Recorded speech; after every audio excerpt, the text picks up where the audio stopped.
보복 대행 전문 주식회사 들어보셨습니까? 네. 보복 대행 전문 주식회사. 책 제목입니다. 4대강 사업으로 이득을 챙긴 교수와 언론을 응징하는 소설책. 소설가 이회수 선생님의 책입니다. 이회수 선생님 직접 오셨습니다. 안녕하십니까? 안녕하세요. 네. 제목이 보복 대행 전문 주식회사. 네. 확 와닿습니다. 네.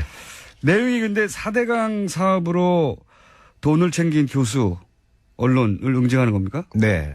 물론 중심에, 이제 엔딩에서 특히 4대강 관련자들이 응징을 당하는데. 어떻게 응징을 당합니까? 녹조라떼 일단 원샷하고.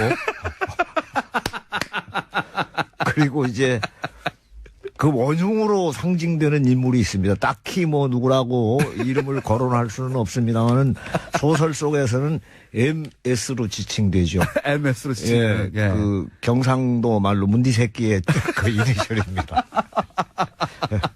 MS로 지칭되는 소설 속의 인물. 예, 그래서 그 공주보에 거꾸로 처박혀서 녹조라떼 뒤집어 쓰고 거기서 설사하고 그러는 그 장면들이 나옵니다. 예.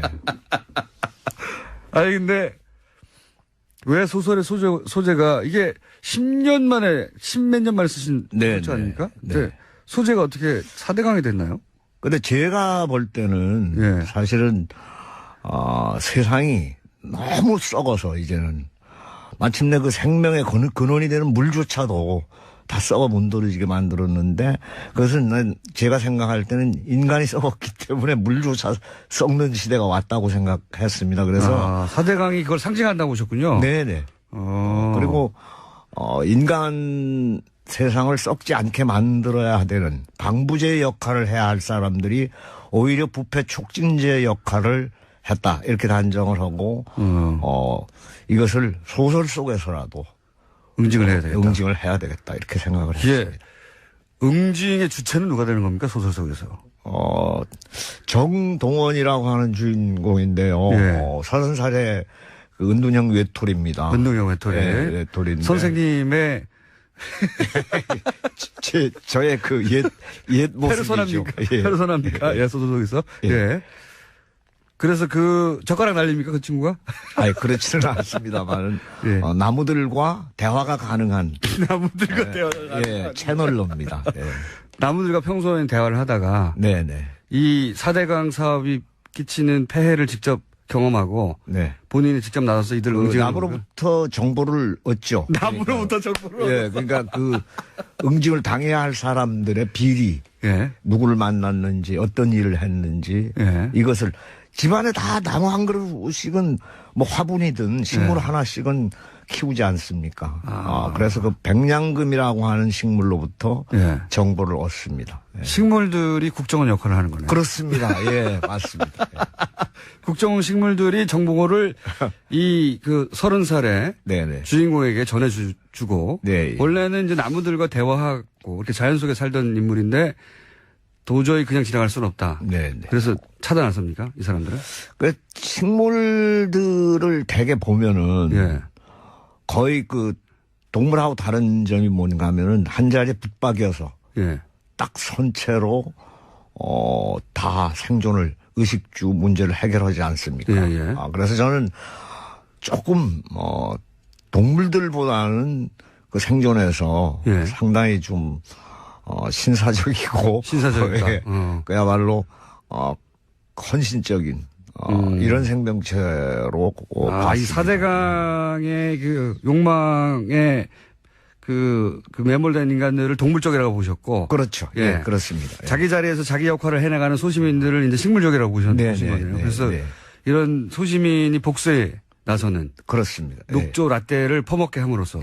설사를 하게 만들고. 그리고 이제 고양이 이마에다가 대못을 박는 또 젊은이가 하나 나옵니다. 그래서 동물을 학대한다든가. 그 다음에 또 어린이를 학대한다든가. 또는, 이제 정치적인 권력을 이용을 해서,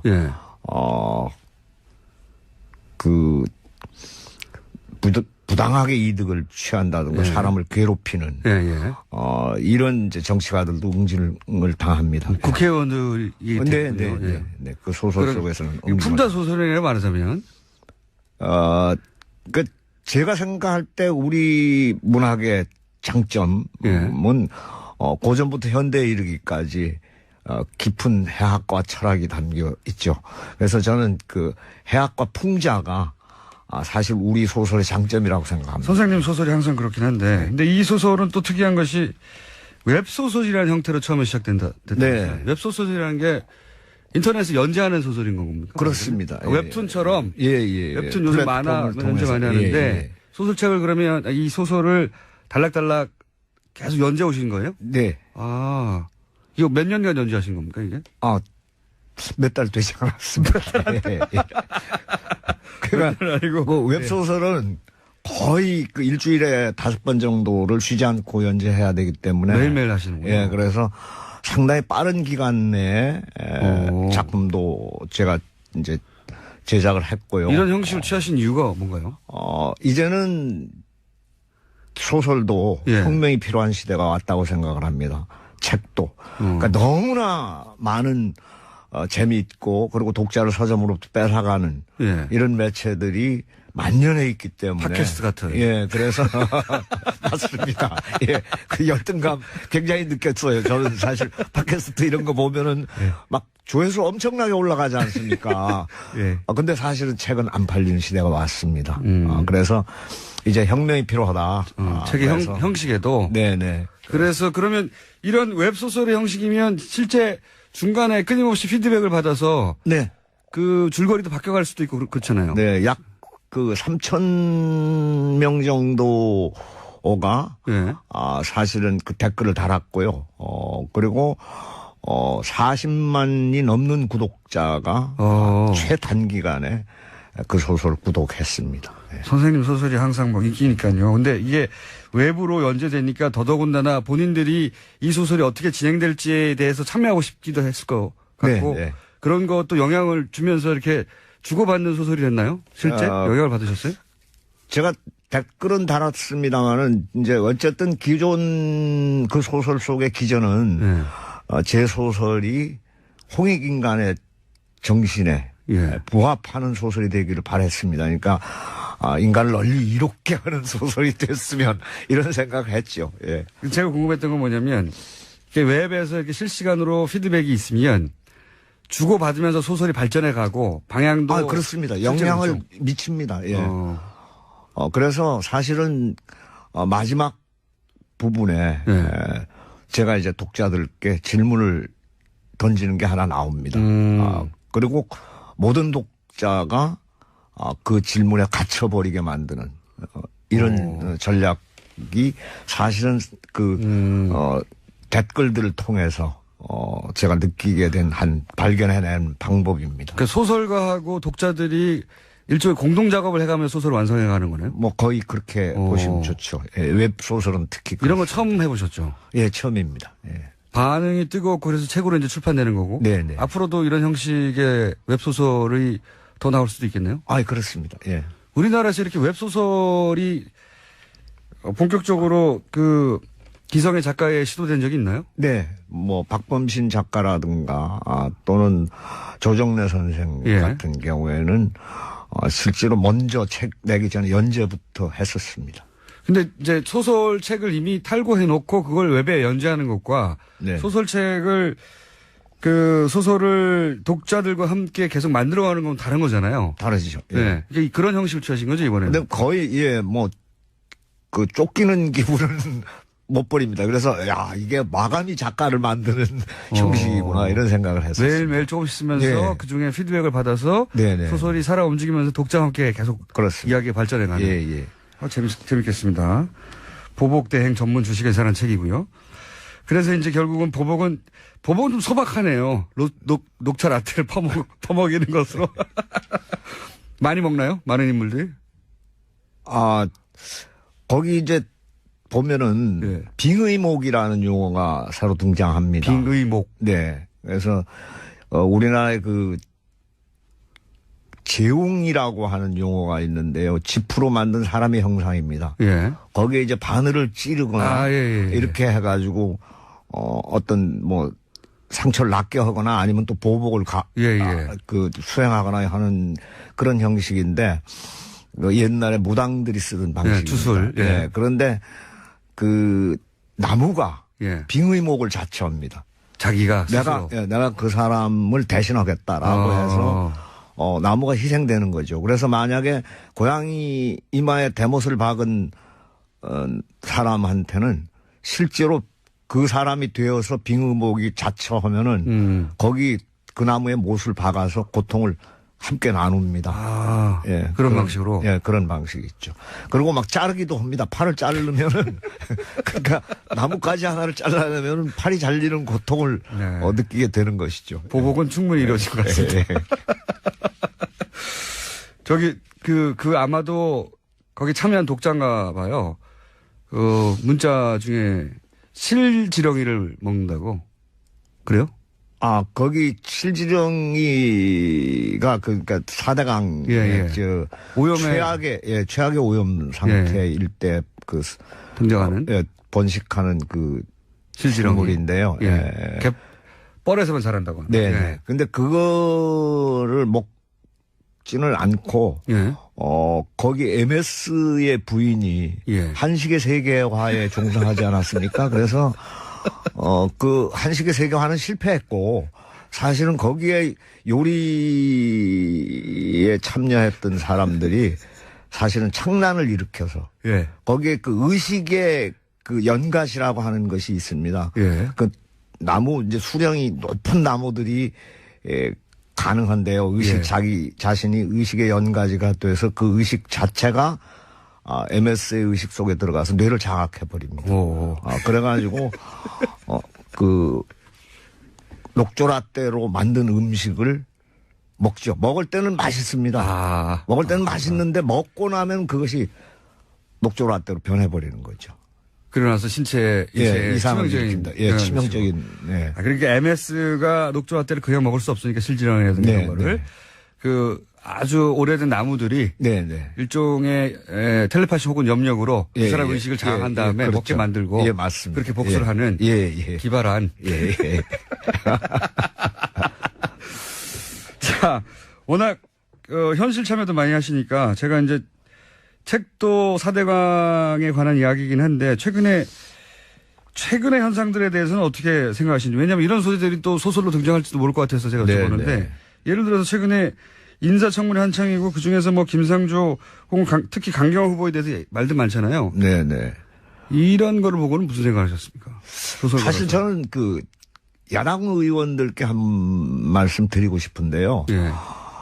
사실 내 눈에 들보를 빼낸 다음에 남의 눈에 좀 티나 눈곱을 얘기하시는 게 좋지 않겠는가 이렇게 생각을 합니다. 그렇게 한마디로. 그런 질문을 할 자격이 있느냐 당신들이 뭐 이런. 그렇습니다. 블랙리스트. 기억 나오셨으니까. 사회적 이슈하고 관련해서도 얘기할 거리가 몇 개 있어요. 선생님이 또 블랙리스트에 올랐을 것만 같은 인물인데 블랙리스트에 올리지 않으셨어요. 굉장히 불쾌했었어요. 아니 세상에. 거기에 대개 블랙리스트에 오르신 분들은 진정한 예술인들, 진정한 문화인들인데 저를 거기서 제외한다라고 하는 것은 제가 뭐 제 진정성을 의심했다거나 아니면 능력을 좀 너무 과소평가했던 것이 아니라 중요하지 않은 소설가다. 그럼요. 제외된 반정부 거죠. 인사이긴 하나 중요하지 않다. 그래서 상당히 불쾌했는데 나중에 청문회 때 보니까 사찰자 명단에 올랐더군요. 블랙리스트가 아니라 사찰을 직접 당하시고. 그래서 뭐 청와대 민정수석실이나 국정원에서 직접 관리 감독하는. 등급이 훨씬 높으셨던 거예요. 그런 존재였죠. 실제 그런 거를 느껴보신 적 있어요? 사찰을 당하고 있다? 근데 사실 그 사찰을 제가 당했다라고 하는 사실은 청문회를 통해서 알게 됐고요. 생활을 하면서 이럴 리가 없는데라고 하는 경우는 굉장히 많았습니다. 어떤? 뭐 예를 들자면 뭐 방송이 잡힌다든가 또 강연이 잡힌다든가 뭐 이렇게 되면은 다 성사가 됐다가 예. 한 3일 앞두고 무산이 돼버리는 거예요. 아, 그런 경우 굉장히. 예, 근데 이게 굉장히 자주. 방송 다 섭외가 돼서 이제 나가기로 돼 있는데 3일 전에 없어진다든가. 예. 근데 그렇게 되면은 그런 건 드물죠, 사실은. 예. 선생님을 섭외하기도 힘든데 섭외해놓고 3일 전에 취소해버리는 거는 방송사 입장에서는. 그래서 왜 그러느냐고 물어보면은 대답을 안 합니다. 그래요? 예. 강연도 마찬가지고요? 뭐 그냥 더 묻지 마시고 그냥 그렇게 된 것만 알아주십시오 이렇게 얘기를 하죠. 예. 뭐 그러니까 소위 외부 행사들은 항상 그런 식으로 날아갔군요. 예. 선생님의 인기가 과거보다 덜해서 그런 건 아니었을까요? 그래서 저도 반성을 하게 되죠. 그렇게 되면은 이거 내가 이제 사갔나 보다. 예. 사갔나 보다. 그렇게 생각을 하는데 사실 쌀이 몇 번 떨어지고 각박해지기 시작하면서 섭외 오면 다 나가려고 했는데 상당히 불편했었어요. 살기가. 그거는 저도 비슷한 경험을 많이 해봤기 때문에. 네. 차차의 결과인지는 모르겠으나, 섭외가 됐다가 날아가거나. 네. 그런 경우 많죠. 네. 저도, 뉴스공장 전에, 특히 사실은 관에서 하는 일들은 일체. 그렇죠. 그건 아예 기대를 말아야 되고. 기대할 이유가 없죠. 방송국에서도 그렇고, 방송국에서 저도 MC 제안이 왔다가 날아간 경우가 많습니다. 네. 뉴스공장 이전에. 그런 일을 많이 겪으셨구나. 근데 알고 봤더니 이렇게 사찰 명단에 있었더라. 네네. 일반인으로 사찰 명단에 올라가기는 쉽지 않은데 말이죠. 아주 마음에 안 들었나 봅니다. 정권이. 저는 몇 번 관계자들로부터 고백을 받은 적도 있습니다. 그래요? 어떤 종류의 고백?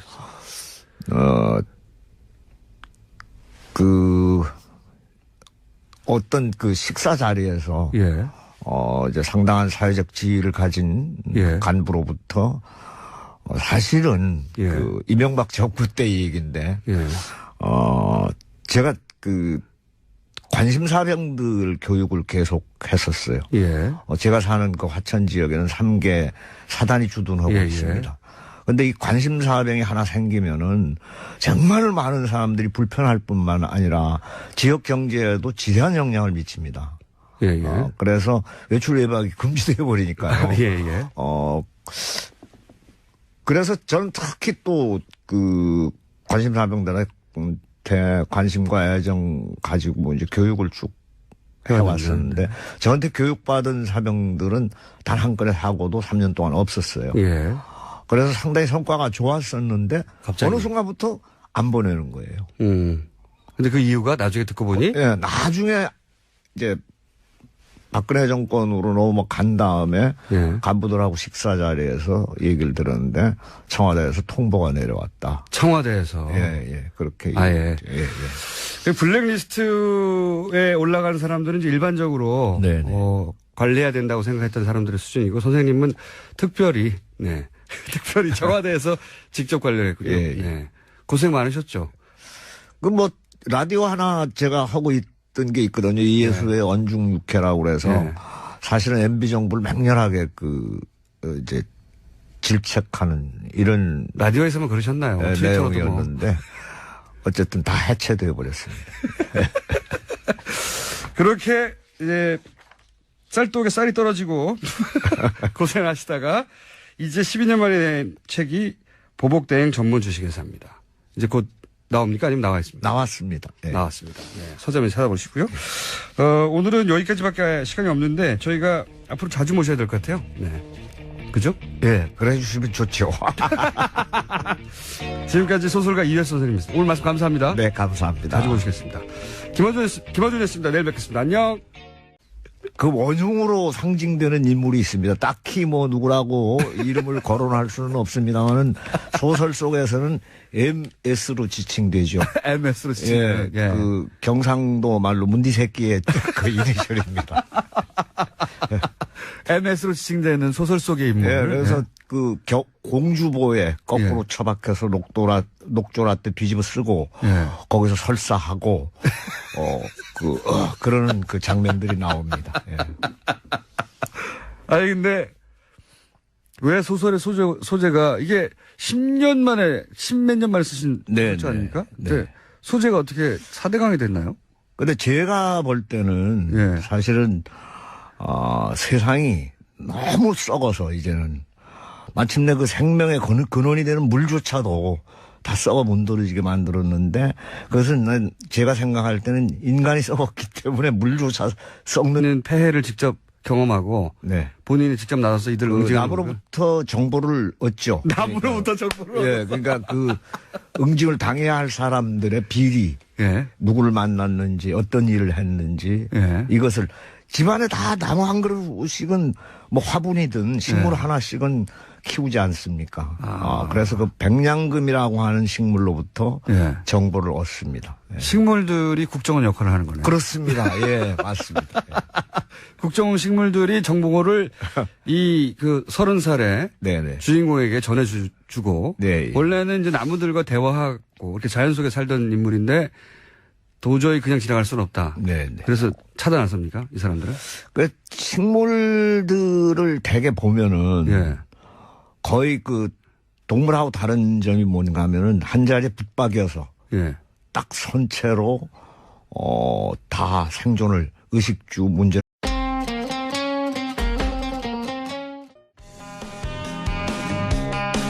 보복 대행 전문 주식회사 들어보셨습니까? 네. 보복 대행 전문 주식회사. 책 제목입니다. 4대강 사업으로 이득을 챙긴 교수와 언론을 응징하는 소설책. 소설가 이회수 선생님의 책입니다. 이회수 선생님 직접 오셨습니다. 안녕하십니까? 안녕하세요. 네. 제목이 보복대행 전문 주식회사. 네. 확 와닿습니다. 네.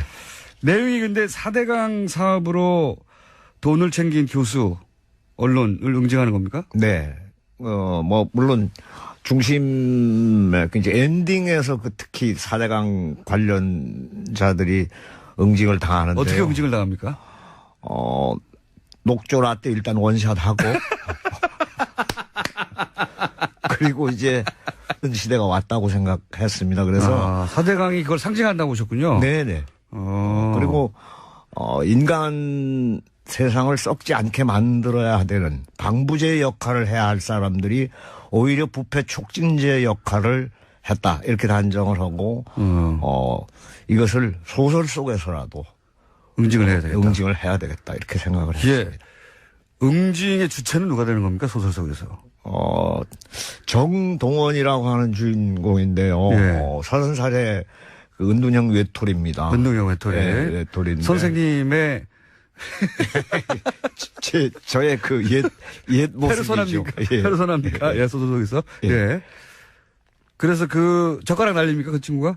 아니, 그렇지는 않습니다만 나무들과 대화가 가능한. 나무들과 대화가 가능한. 채널로입니다. 나무들과 평소에 대화를 하다가. 이 4대강 사업이 끼친. 해결하지 않습니까? 그래서 저는 조금, 동물들보다는 그 생존에서 상당히 좀, 신사적이고. 신사적이다. 그야말로, 헌신적인, 이런 생명체로. 이 4대강의 그 욕망에 그 매몰된 인간들을 동물적이라고 보셨고. 그렇죠. 그렇습니다. 자기 자리에서 자기 역할을 해나가는 소시민들을 이제 식물적이라고 보신 거예요. 그래서 이런 소시민이 복수에 나서는. 그렇습니다. 녹조 라떼를 퍼먹게 함으로써. 설사를 하게 만들고. 그리고 뭐, 그 이제 고양이 이마에다가 대못을 박는 또 젊은이가 하나 나옵니다. 그래서 뭐 동물을 학대한다든가. 그 다음에 또 어린이를 학대한다든가. 또는, 이제 정치적인 권력을 이용을 해서,